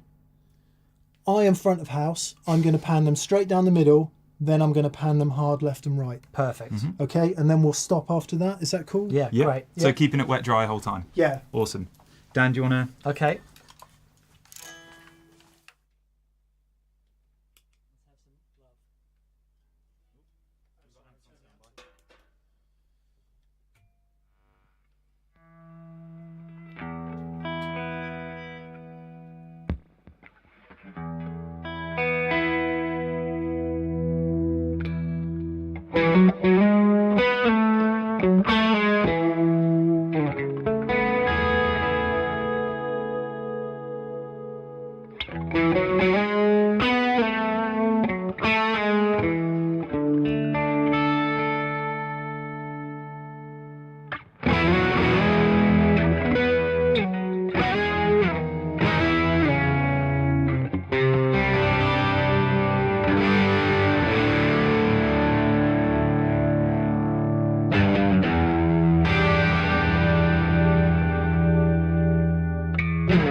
So, yeah, wet, dry.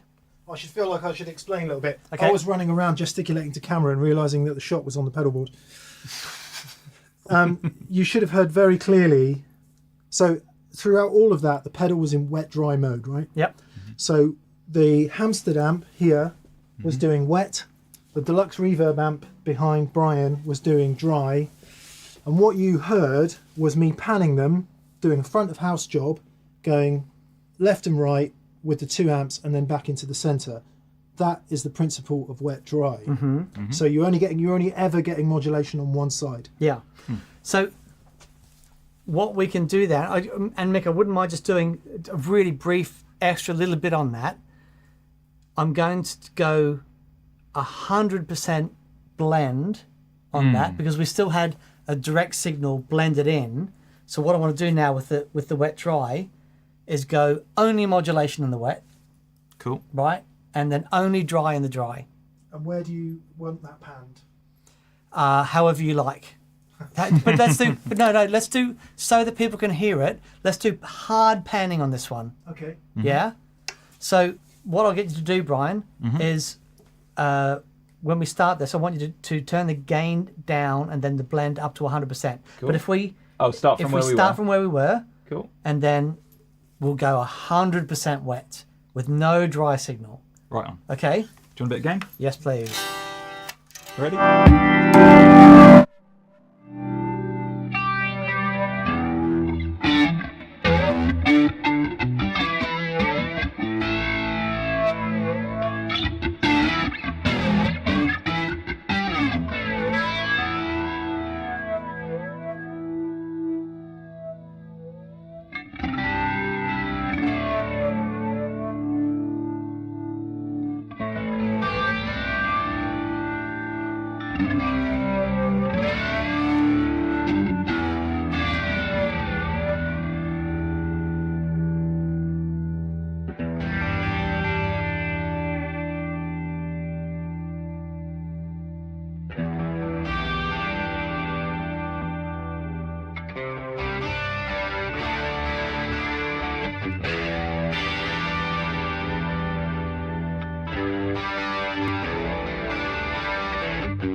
In-air flanging and chorusing. So Yeah. went started off with the flanges tones, and then changed the manual control, went into some really lovely chorus stuff.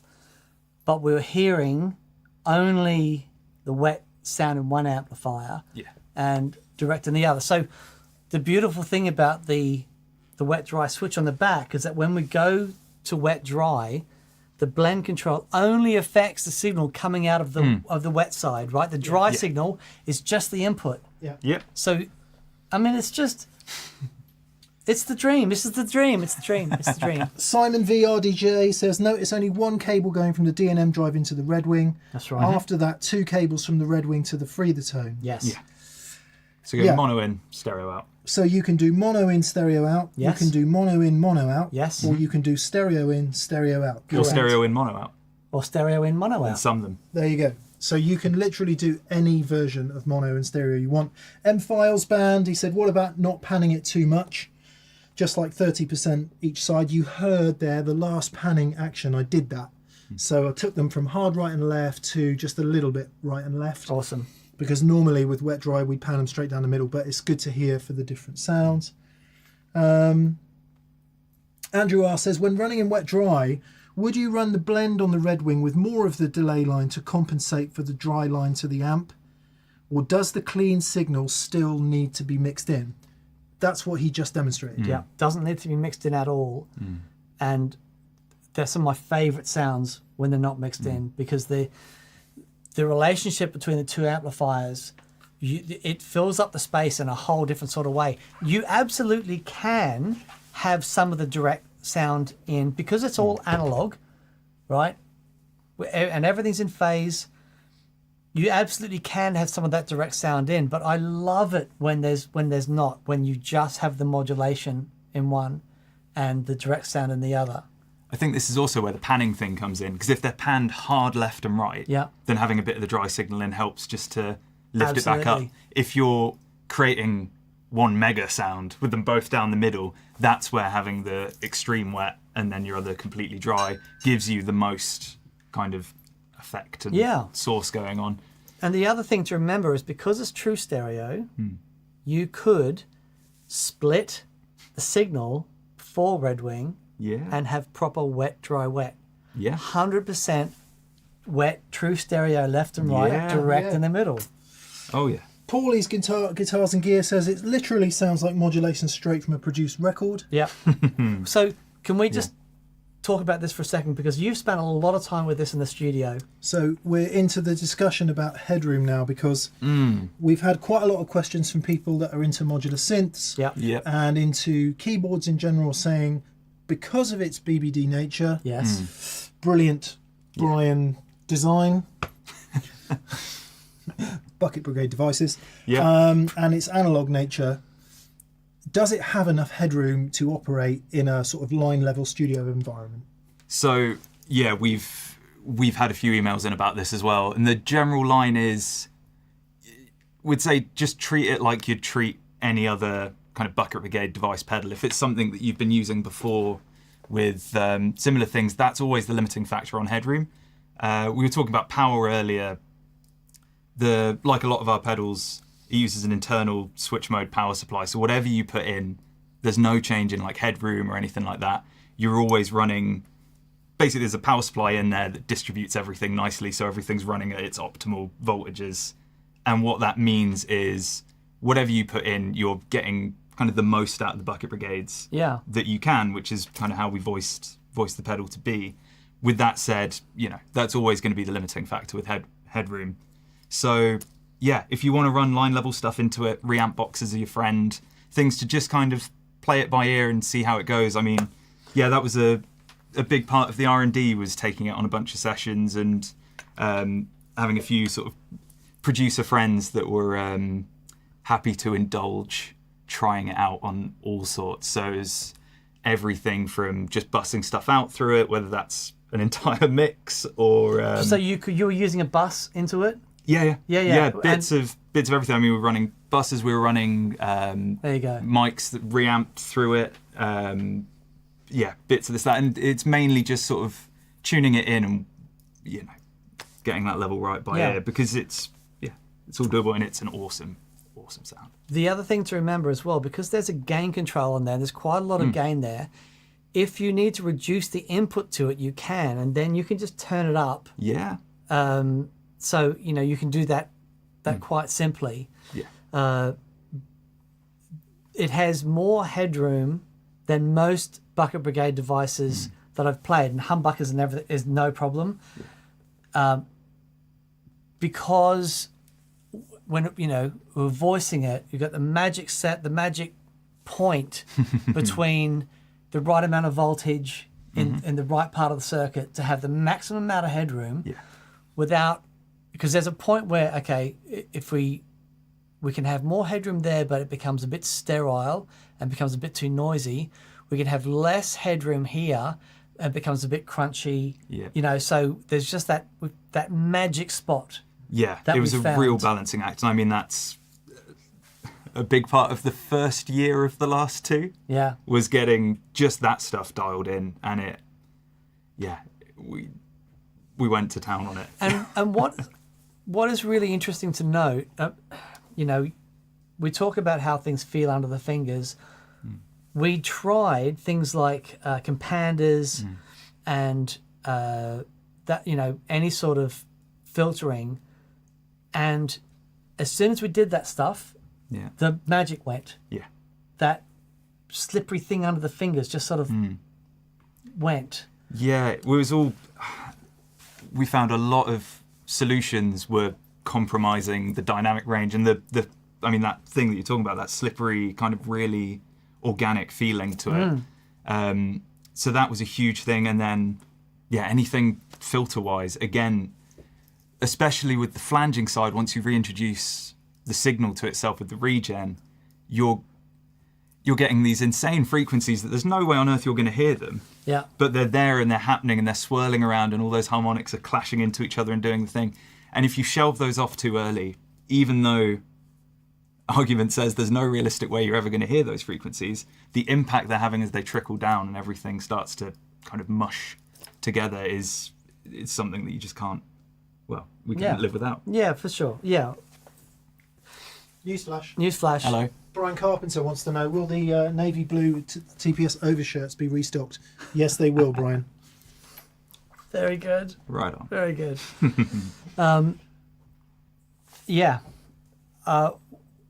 What else to say? The waveform. Why I went to Peter in the first place when we were talking about, because you guys were at the Birmingham Guitar Show 3 years ago or something. It's like one of the first ones post-COVID. Right. Yeah.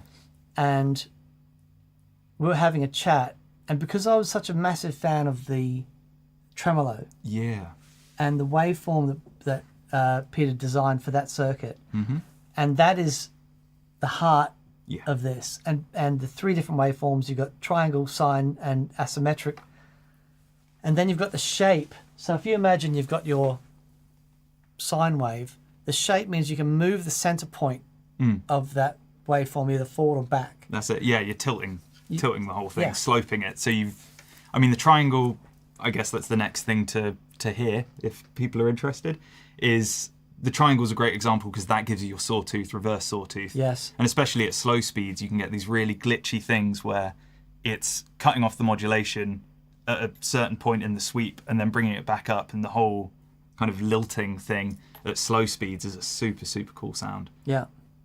Especially in stereo. Shall we got time for that, Mick? We do, yeah. Eagle, just before we get into that, yeah. So I think we're coming up to 7 o'clock, so yes. If anyone's got any specific questions, please ask them now, but we're going to hear a little bit of the waveform, and then I think we should hear a bit of stereo too. We're going to stay in wet dry for this? I think we should go waveform in stereo. Okay, we'll go to stereo really then. Hear it. And Eagle Ray Rob says, Dan, will your Electro Harmonics Electric Mistress be shelved? Yes. So Unequivocally. Every step of the testing, it was always tested against the Mistress. What I used to have to do with the Mistress, and don't get me wrong, the Mistress is an absolute classic, and it has its own thing, and it's really wonderful. But what I used to have to do with the Mistress is put it in a mixer, because it would, A, I'd have to boost the signal with it. B, it would cut so much bottom end, right? And now that's really cool, but I'd always have to mix it, just put original signal back in, right? Or I'd have to use it. I'd only ever use it wet dry. Yeah. Sure. Right. Yeah. This, because I've got EQ on the wet signal, I can dial in as much of that top end as I like, but I can fatten it up. But also, I would blend it in to a point where it was like, I'm getting that moving, I'm getting that modulation, but I've still got the direct signal. And that's the magic behind having the blend control, the gain control, and the EQ for Sure. the Mistress thing. So absolutely, I love the Mistress, and it's a classic. But this is my dream flanger. Chaz32 wants to know why no tap tempo. Okay, the tap tempo. I'll let you fill this. Yeah. A big part of it with this is the delay times that we're talking about is milliseconds rather than, say, you're tapping in a tremolo or that kind of 20 thing. to 50? Yeah. If that. It's kind of, less than 50. And it's everything from a few milliseconds. I mean, it really does go insanely tight at the bottom end. Ergo, you can't tap that fast? Yeah. And we've tried with our original tremolo, a big part of how the waveform's generated, because it's built from the ground up in analog, trying to get something to tell that waveform what to do is something we've been trying to crack for years, and it's it's all compromised. Why would you want to tap less than 50 milliseconds? Yeah, but it's the LFO that's doing the modulation. Yeah, for sure. That, but in all honesty, every time the analog nature of the oscillator and the waveform is so magical. It's always compromised when you try and For sure. Yeah, so that's why we just haven't. It's analog, absolutely. And if you want to control the speed of it, you can use an expression pedal, and that will control the speed. That was the obvious answer, wasn't There it? we go. Should just go with that one. And where would controlling the speed be relevant? When you're doing a Leslie type thing. Leslie type thing, or if you've got it way up at the top end of the speed for the ring mod type thing, you can back it out of ring mod territory into just regular modulation territory. Yeah. And then when you want to suddenly have your ring mod thing, you just whack all the way to the toe position. We'll take one last question before we hear some more sounds. Marcus Kerner wants to know, and Marcus, I hope I've got the umlaut on your name right. It is the rockest of vowels to have in one's name is an O with an umlaut. Like it. You can be rook. Anyway, Marcus Kermer wants to know, how are you feeling about the Chameleon now, Dan? I love the Chameleon, and it was a really wonderful moment with Thorpe and Dan. It was such great fun. But that was a Thorpe thing, and I didn't spend any time developing that. That was a Thorpe flanger that I loved.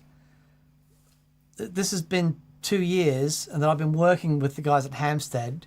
The stereo thing, all the things I've ever wanted, in this. The Thorpe the Camera flange is really a wonderful flanger. But yeah, I've been heavily involved in this thing. And also, I must say, it started off as a flanger, and we keep saying Flanger, flanger, yeah. but it's... That's what I was going to say. The camouflage is a really wonderful mono traditional analog flanger. Yeah. It is utterly brilliant at that, if that's what you want. But if you want stereo, you want EQ, you want your waveforms, this moves on. It does. Yeah, completely. And as Henry Ford said, after he put the Model T into production, I'm done now, I can give up. Did he say that? Yes, he did. No, he didn't. He No, he said, didn't. I'm going to design the Ford F-150. Cool. So, if we're launching in stereo, the other cool thing, we touched on this with the filter matrix type thing of turning the width off, and you just get your regen and manual. It's also a great way with the regen to find where you want the kind of comb filter emphasis to be. Oh, okay. Yes, of course. So finding your flanger sound, shall we say? Yeah. This is no offset, but we're in stereo, but both sides are in phase with each other. The LFOs are in phase with each other. Yep. And if we turn the width off and regen up, this is just finding a flanger sound. And you'll hear what we mean as we start to dig into it. Okay. And then from there, let's get into the tilt and have some fun. Okay. All right. So we're going to start in stereo, and we're going to find the manual. We're going to find that delay time that gives us the ring. So the thing with the Mistress thing especially is there's this like metallic quality Yes. to the Mistress that's Yes. so specific. And if you want to get to that quickly, This is how you do it. This is how you do it. You want me Okay. to pan this in stereo?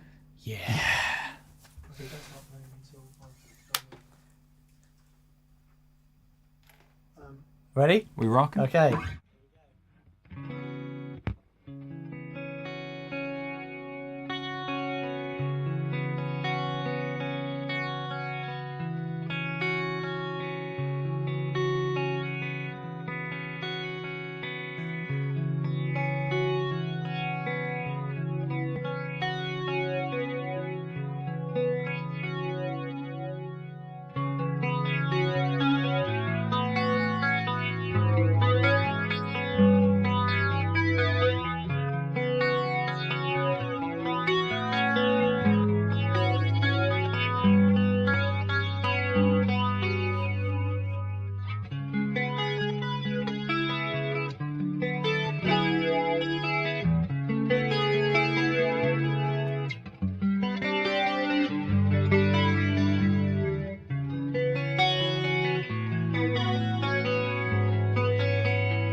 Honestly, man, it's just flipping magic. It really is. It hasn't It got old really, yet. it really makes me feel stuff. Mm. It really does. It makes me feel stuff seeing it make you feel stuff. Yeah. No, it's yeah. Okay, so I think that's answered most of the questions. Somebody wanted to hear what it sounds like with all the nods at 2 o'clock, which we'll do as Brian plays us out. Okay. Right on. Yeah, I think that's pretty much. Joshua Ray Sumney wants to know what expression pedal were you using when you designed it. It doesn't really matter. Which one did you use? We were using I was using my big Dunlop volume pedal X, but we tried it with a whole bunch. I think we've got a list of what's compatible with it on the website or in the manual. But if we don't, just shoot us an email and we'll get back to you and let you know.